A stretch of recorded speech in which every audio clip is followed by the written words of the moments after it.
Olá, boas-vindas a esta nossa análise detalhada.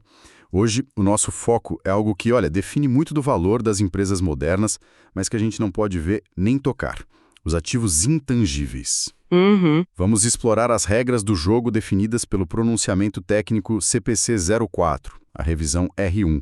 A nossa fonte é a própria norma contábil e a missão aqui é tentar traduzir esse texto técnico, sabe, cheio de regras, critérios, em algo mais claro e, por que não, interessante. Exatamente. Queremos entender como é que softwares, marcas, patentes, enfim, itens assim, ganham ou às vezes não ganham um lugar no balanço das empresas. É isso aí. Pode parecer um tema super contábil, né? Meio árido até. Mas é fundamental entender o CPC 04. Ele que dita como as empresas reconhecem, como elas medem, recursos que, apesar de não terem corpo físico, são muitas vezes a principal fonte de lucros futuros. Tecnologia, né? Conhecimento. Pense em tecnologia, conhecimento de mercado, propriedade intelectual. O valor está cada vez mais aí, no intangível. Vamos desvendar como a contabilidade lida com isso. Certo, então vamos começar pelo básico mesmo. O que de fato caracteriza um ativo intangível para a contabilidade? Não é só ser algo que a gente não pode tocar, certo? Correto. A norma, ela estabelece 3 características essenciais. Precisam estar presentes. As 3. A primeira é a identificabilidade. Identificabilidade. Isso significa que o ativo precisa ser separável da empresa. Quer dizer, poder ser vendido, alugado, licenciado, trocado, isoladamente ou junto com outros itens. Ou então, ele tem que surgir de direitos contratuais ou legais. Ah, entendi. Essa separabilidade ou essa origem legal é o que diferencia ele, por exemplo, do ágio, o famoso goodwill, né? Certo, goodwill. Que surge em aquisições de empresas e representa um monte de benefícios futuros que não são especificamente identificados. Entendi. Então não é qualquer coisa valiosa e intangível, né? Tem que ser algo que eu possa, tipo, apontar e dizer isto aqui, seja porque eu vendo separado ou porque tem um contrato, uma lei ali por trás. Qual a segunda característica? A segunda é o controle. A empresa precisa ter o poder de obter os benefícios econômicos futuros que esse ativo gera, e tão importante quanto ela precisa conseguir impedir que outros tenham acesso a esses benefícios. E como se consegue esse controle? Olha, frequentemente vem de direitos legais, né? Uma patente que você pode defender na justiça, um direito autoral, mas a norma admite que o controle pode existir de outras formas. Por exemplo, mantendo um conhecimento técnico em segredo. E entra uma dúvida comum, acho. E o valor de ter uma equipe, sabe, super qualificada ou clientes muito fiéis, isso não é um ativo intangível que a empresa controla. Então, geralmente não. Pelo menos não para fins de reconhecimento contábil como um ativo separado. A norma é bem clara quanto a isso. Na maioria das vezes, a empresa não tem controle suficiente sobre os funcionários, afinal eles podem sair, né? Ou sobre a lealdade dos clientes, eles podem ir para o concorrente. Então não dá para registrar isso como um ativo intangível próprio, Mesmo que valha muito. mesmo que valha muito. A menos, claro, que existam contratos muito específicos ou proteções legais que garantam o controle sobre esses relacionamentos, o que é bem raro, na verdade. O valor dessas relações acaba muitas vezes refletido indiretamente lá no goodwill, quando a empresa é adquirida. Faz sentido. Precisa ter um poder real de controlar e, tipo, restringir o acesso aos benefícios. E a terceira característica, qual é? A terceira é a expectativa de benefícios econômicos futuros. Tem que se esperar, de forma provável, que o ativo vai gerar receita ou reduzir custos ou trazer outros benefícios econômicos para a empresa no futuro. Por exemplo, Por exemplo, usar um software que automatiza tarefas e aí reduz despesa operacional. Ou ter uma licença que permite vender um produto bem lucrativo. ok, então temos identificável, controlado e que gera benefícios futuros. Se um recurso cumpre esses 3 pontos, ele já entra direto no balanço? Ainda não. Calma lá. Além de se encaixar na definição, ele precisa atender a 2 critérios gerais de reconhecimento que valem para qualquer ativo. Primeiro, tem que ser provável que esses benefícios futuros realmente vão fluir para a empresa. Probabilidade. Isso. E segundo, O custo desse ativo precisa poder ser medido com confiabilidade. Ok. E esses critérios valem tanto na hora da aquisição inicial, quanto para qualquer gasto que seja feito depois no ativo. E esses gastos posteriores, tipo melhorias, manutenções, eles são adicionados ao valor do ativo? Olha, na maioria das vezes não. A regra geral é que gastos posteriores em ativos intangíveis são reconhecidos como despesa. Direto para a despesa. Direto. A lógica é que muitos desses gastos servem só para manter o nível de benefício que já se esperava, sabe? Não para gerar benefícios a mais ou criar um ativo novo. E tem uma regra ainda mais taxativa. Gastos feitos para desenvolver internamente coisas como marcas, títulos de publicações, listas de clientes, esses são sempre despesa. Nunca são capitalizados. Esse é um ponto-chave mesmo. Entendido. Nunca capitalizar marca gerada internamente, por exemplo. Bom, vamos então ver como funciona a mensuração inicial, o custo. Dependendo de como o ativo apareceu na empresa. Começando pelo jeito mais simples, comprar o ativo separadamente. Certo. Quando uma empresa compra um software específico, ou uma patente, uma licença, de forma isolada, medir o custo geralmente é direto. O custo inclui o preço de compra, mais os impostos que não dá para recuperar, menos quaisquer descontos ou abatimentos. Além disso, entram no custo todos os gastos que são diretamente necessários para deixar o ativo pronto para o uso que a empresa quer dar para ele. Que tipo de gastos seriam esses diretamente necessários? Pode dar um exemplo? Claro! Pense em honorários de advogados para registrar a compra da patente, sabe? Ou custos para testar se o software que você comprou está funcionando direitinho antes de colocar ele em produção. Certo. Lançar um produto que usa a nova patente. Ou custos de treinamento para os funcionários aprenderem a usar o novo software. Ou despesas administrativas gerais da empresa. Essas coisas. E se a compra for a prazo, com juros? Boa pergunta. Se tiver juros embutidos, o custo do ativo é o valor que seria pago à vista. A diferença, os juros, vira despesa financeira ao longo do tempo, a não ser que tenha regras específicas sobre custos de empréstimos que permitam capitalizar esses juros, mas aí já é outra norma, o CPC 20. Ok, isso parece lógico. Agora, e quando o ativo intangível não é comprado sozinho? Quando ele vem junto com a aquisição de uma empresa inteira? Aquela tal de combinação de negócios. Ah, e a história muda um pouco, sim.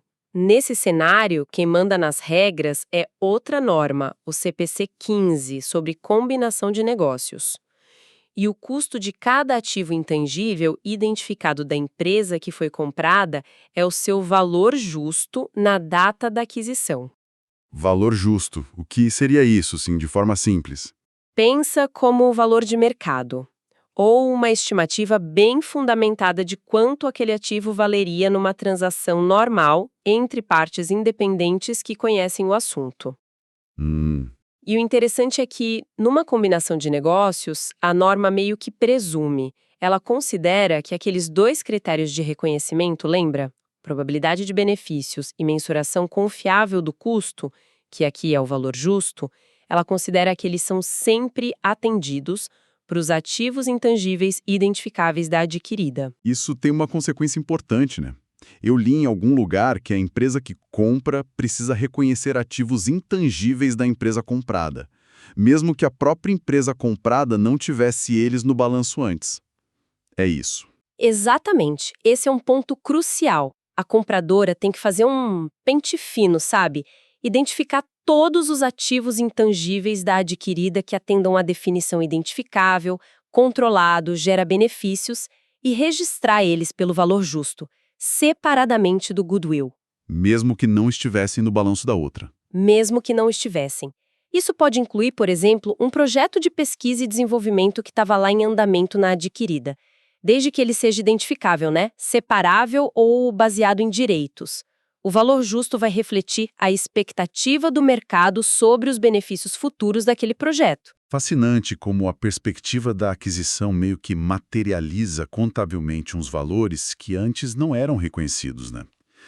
Agora, vamos para a área que talvez gere mais debate e mais dificuldade. A geração interna de ativos intangíveis. Sem dúvida. Aqui a norma é bem mais rigorosa.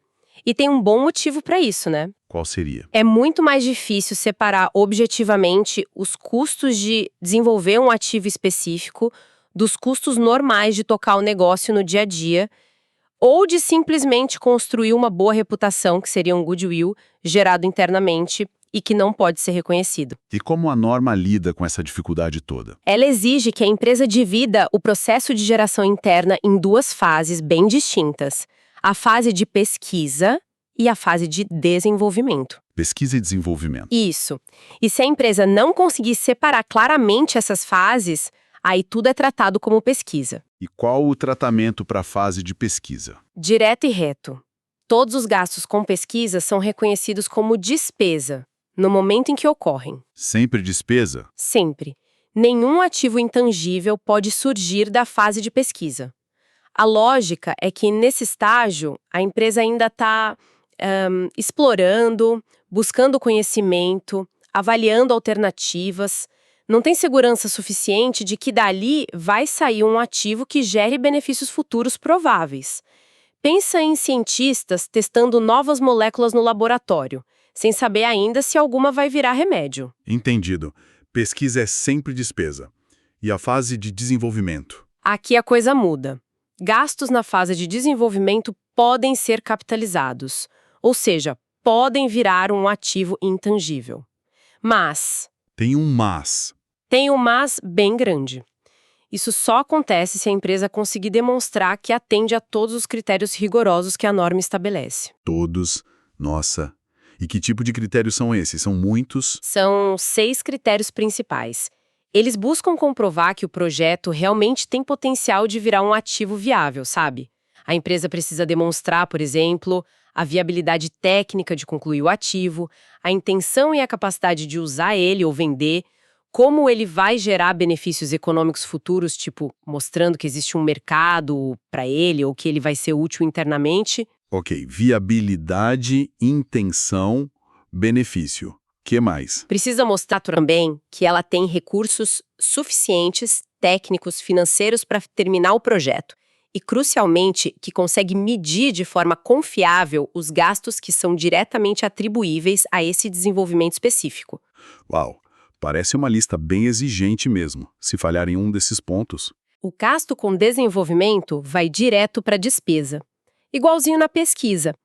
A norma quer ter certeza de que não se está capitalizando projetos inviáveis, sabe? Ou custos operacionais disfarçados de investimento. E exemplos de desenvolvimento? Exemplos de atividades que podem ser de desenvolvimento incluem projetar e construir protótipos ou operar uma planta piloto, desde que não seja já em escala comercial, claro. E voltamos àquele ponto importante. Mesmo que eu invista muito em marketing para construir minha marca internamente ou em criar um ótimo relacionamento com clientes, esses gastos podem ser capitalizados se eu cumprir todos esses critérios de desenvolvimento? Não. Aí não tem jeito. A norma é explícita e reforça isso. Marcas, títulos de publicações, listas de clientes e outros itens similares, gerados internamente, nunca podem ser reconhecidos como ativos intangíveis. Nunca mesmo. Nunca. O motivo é justamente a impossibilidade de separar confiavelmente os custos de criação desses itens do custo geral de desenvolver e tocar o negócio como um todo. Gasto com publicidade, por exemplo, ajuda a construir a marca. Ajuda, mas é contabilizado como despesa. Ponto final. Ok. Essa proibição é um ponto central, então. Mas digamos que uma empresa esteja desenvolvendo um novo software internamente e consiga atender a todos aqueles 6 critérios de desenvolvimento. Qual valor entra no balanço como custo desse ativo? O custo vai ser a soma de todos os gastos incorridos a partir da data em que todos os critérios, os da definição e os específicos do desenvolvimento, foram atendidos simultaneamente. A partir da data. Exato. Imagina que a empresa gastou, sei lá, R$ 10.000 ao longo do ano no projeto, mas só conseguiu demonstrar que todos os critérios foram cumpridos lá no dia 1º de dezembro. Se de 1º de dezembro até o fim do ano ela gastou mais R$ 1.000, só esse R$ 1.000 vai ser capitalizado como custo do ativo. Os R$ 9.000 anteriores já foram para a despesa naquele período. Entendi. E tem uma regra importante aqui. Gastos que já foram reconhecidos como despesa em períodos anteriores não podem ser ressuscitados, sabe? E incluídos no custo do ativo depois, mesmo que os critérios venham a ser cumpridos mais tarde. Uma vez despesa, sempre despesa. E o que entra nesse custo capitalizado? Entram gastos diretos, como materiais e serviços usados, salários e benefícios dos funcionários que trabalharam diretamente no desenvolvimento, taxas para registrar direitos legais e até amortização de outras patentes ou licenças que foram usadas para gerar esse inovativo. Ficam de fora custos indiretos, tipo despesas administrativas gerais, custos de ineficiências que rolaram no processo e custos de treinamento também não entram. Entendi. É um processo bem controlado mesmo e que exige, imagino, uma documentação bem robusta por parte da empresa, né? Com certeza. Agora, uma vez que o ativo intangível está lá no balanço reconhecido pelo seu custo inicial, como ele é tratado ao longo do tempo?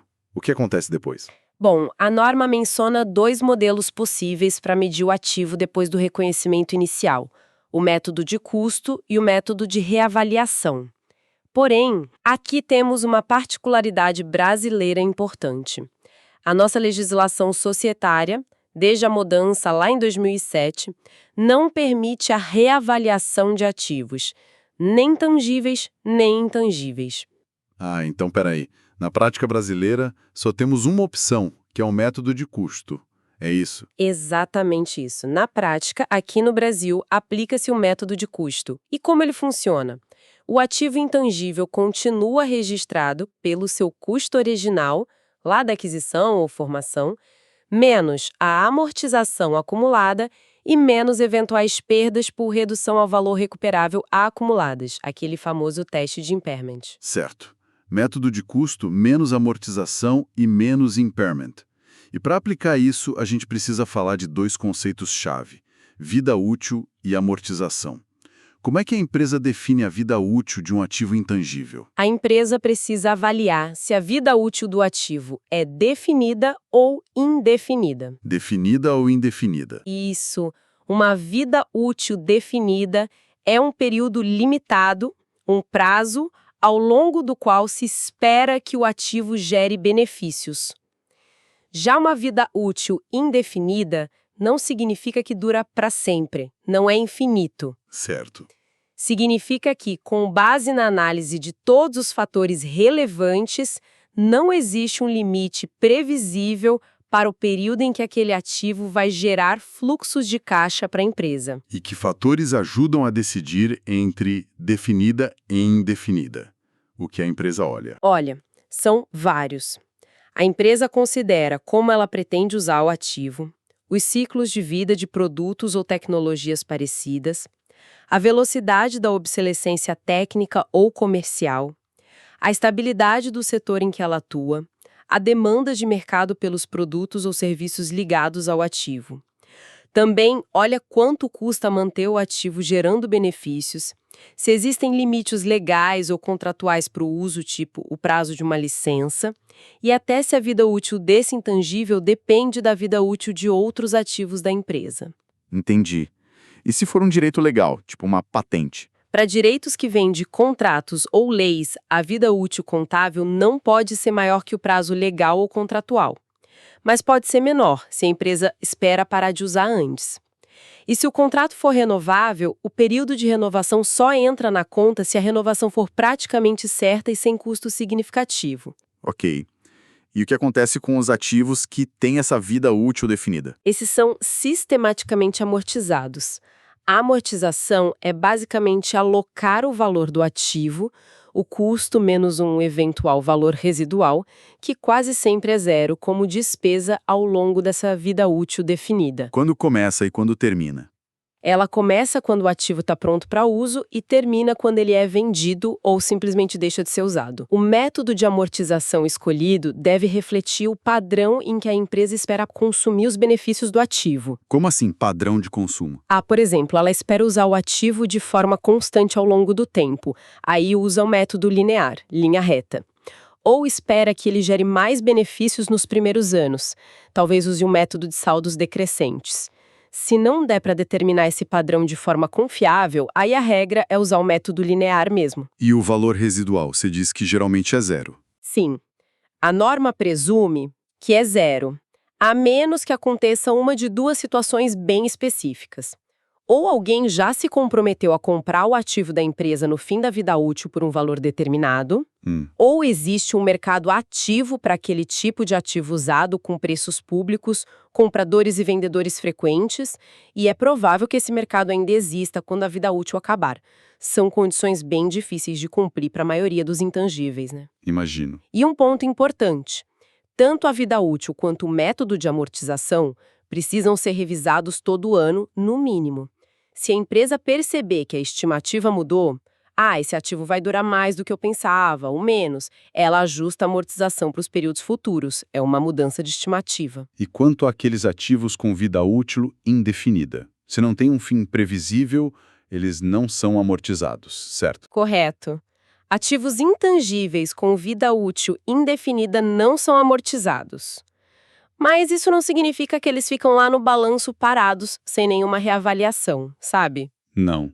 O que acontece então? Em vez de amortizar, a empresa é obrigada a testá-los para verificar se houve perda de valor. É o tal do teste de impairment ou redução ao valor recuperável que a gente já mencionou. O teste de impairment. Com que frequência? Esse teste tem que ser feito pelo menos uma vez por ano e também sempre que surgir alguma indicação de que o ativo pode ter perdido valor. Sei lá, uma mudança tecnológica drástica no mercado ou a perda de um cliente super importante relacionado àquele ativo. E como é o teste? Basicamente, compara o valor contábil do ativo, que está registrado lá no balanço, com o valor recuperável dele. O valor recuperável é o valor maior entre o valor justo menos os custos para vender e o valor em uso, quanto ele ainda pode gerar de caixa para a empresa. Se o valor contábil for maior que o recuperável, a diferença é reconhecida como perda no resultado. E a própria classificação como vida útil indefinida, ela pode mudar. Ela é reavaliada. Sim, anualmente também. A empresa precisa verificar se as circunstâncias que levaram ela a concluir que a vida útil era indefinida ainda existem. E se não existirem mais? Se mudar, por exemplo, surge uma nova legislação que limita o prazo de uso de uma licença que antes era considerada indefinida. Aí a empresa muda a classificação para vida útil definida e começa a amortizar o ativo a partir daquele momento. E essa mudança de indefinida para definida é por si só um gatilho para fazer um teste de impairment também na hora da mudança. Entendi o ciclo de vida todo. E quando chega o fim da linha mesmo, como o ativo sai das contas da empresa? A chamada baixa. A baixa. A baixa acontece em duas situações principais. Ou quando o ativo é vendido, doado, trocado, enfim, alienado. Ou quando a empresa simplesmente não espera mais obter benefícios econômicos futuros dele, seja pelo uso ou pela venda. Tipo, ficou obsoleto. Exato. Um software que ficou completamente obsoleto não vai ser mais usado nem vendido, aí dá baixa nele. E como se calcula o resultado dessa baixa? Ganho ou perda? É a diferença entre o valor líquido que a empresa conseguiu na venda, se houve venda, né? E o valor contábil do ativo naquele momento. O valor contábil é o custo menos a amortização e o impairment que já foram acumulados. E aí? Se o valor da venda for maior que o contábil, a empresa tem um ganho. Se for menor ou se não tiver venda e o valor contábil for positivo, aí tem uma perda. Esse ganho ou essa perda vai direto para o resultado do período em que a baixa aconteceu. Ok. Para fechar essa parte mais teórica, vamos tentar deixar mais concreto com um exemplo muito comum hoje em dia. Custos com websites. Tem uma interpretação técnica sobre isso, né? A ICPC 01. Sim, exatamente. A ICPC 01, ela ajuda a aplicar os conceitos do CPC 04, especificamente para websites desenvolvidos internamente. E ela confirma, um website pode sim ser reconhecido como ativo intangível. Legal. E como ela aplica aquelas fases de pesquisa e desenvolvimento que você explicou? De forma bem prática, olha só. A fase de planejamento do site, fazer estudos de viabilidade, definir os objetivos, escolher as funcionalidades, isso é considerado como a fase de pesquisa. Portanto, todos os gastos nessa etapa são despesa. Planejamento igual a pesquisa igual a despesa. Ok. Depois, as fases de desenvolvimento das aplicações e da infraestrutura, tipo a programação, o banco de dados, o design gráfico e o desenvolvimento de conteúdo. Textos, imagens, vídeos, desde que o objetivo principal não seja publicidade, tudo isso é análogo à fase de desenvolvimento. Ah, então aqui pode capitalizar. Pode. Os gastos aqui podem ser capitalizados, mas só se a empresa cumprir todos aqueles 6 critérios rigorosos que a gente falou: viabilidade técnica, intenção, capacidade, benefícios futuros, recursos e mensuração confiável. Se não cumpre tudo, despesa também. Exato. E tem mais. Se o conteúdo for desenvolvido especificamente para publicidade e promoção, por exemplo, fotos de produtos para o catálogo online, banners promocionais, esses gastos são sempre despesa. Segue a regra geral para publicidade que está lá no CPC 04. Certo. E depois que o site está no ar? Manutenção, atualização? Aí, na fase de operação, manutenção, atualizações simples de conteúdo, hospedagem, os gastos normalmente são despesa. A exceção seria um gasto que representa uma melhoria substancial, que adiciona novas funcionalidades significativas, que provavelmente vão gerar benefícios futuros e cujo custo dá para medir. Aí talvez pudesse ser capitalizado como uma adição ao ativo, mas é mais raro. Entendi. Ah, e um ponto interessante da interpretação é que ela sugere que a vida útil de um website costuma ser curta. Faz sentido, né?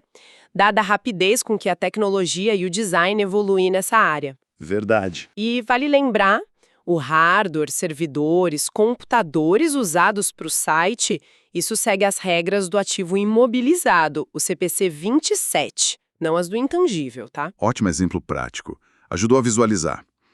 Então, olhando para tudo isso que a gente discutiu, qual a grande mensagem que fica sobre o CPC 04 e os ativos intangíveis? Olha, para mim fica muito claro que no mundo de hoje, onde tanto valor está no conhecimento, na tecnologia, nas marcas, entender como contabilizar os intangíveis é, assim, absolutamente essencial. O CPC 04 nos dá um mapa, sabe? As regras para identificar, medir, acompanhar esse valor que não tem forma física. É um processo que exige seguir regras técnicas, claro, mas também envolve muito julgamento da administração da empresa. Como é que você avalia a viabilidade de um projeto de desenvolvimento? Ou estima por quanto tempo uma licença vai gerar benefícios? Tem muita estimativa aí no meio. E talvez a principal lição seja a cautela, né? Nem todo dinheiro gasto em algo que parece super promissor e é intangível vai virar, de fato, um ativo lá no balanço. Os critérios são duros. Exatamente, os critérios são bastante rigorosos, principalmente porque é gerado dentro de casa, internamente, aquela separação clara entre pesquisa, que é sempre despesa, e desenvolvimento, que pode ser ativo, mas com muitas condições, o tratamento restritivo dos gastos posteriores, a definição cuidadosa da vida útil, se é definida ou indefinida. Tudo isso são pontos críticos e eles afetam diretamente o lucro que a empresa reporta e o valor do seu patrimônio. Entender isso ajuda qualquer pessoa, né, a ler um balanço com olhos mais críticos, a questionar mais. Com certeza. E para encerrarmos, queria deixar uma provocação aqui para a gente pensar. Nós vimos que a norma proíbe categoricamente que marcas, listas de clientes e itens similares criados pela própria empresa sejam registrados como ativos. A justificativa é a dificuldade de medir o custo confiavelmente, de separar isso dos gastos normais do negócio. Contudo, todo mundo sabe que marcas fortíssimas, construídas ao longo de anos, valem fortunas. É só pensar nos grandes nomes globais de tecnologia, de bens de consumo. Frequentemente, o valor de mercado dessas empresas é muito maior que o valor de todos os ativos que estão registrados no balanço delas. É verdade. Então fica a questão: como essa regra contábil, que busca objetividade, busca confiabilidade, acaba criando um abismo, às vezes, entre o valor contábil e o valor real percebido pelo mercado? Especialmente em negócios onde a marca, o relacionamento com o cliente é quase tudo. É uma ótima reflexão. Fica aí para a gente pensar sobre os limites e talvez os propósitos da própria contabilidade nesse mundo cada vez mais intangível. Bom, muito obrigado por nos acompanhar nesta análise do CPC 04. Obrigada.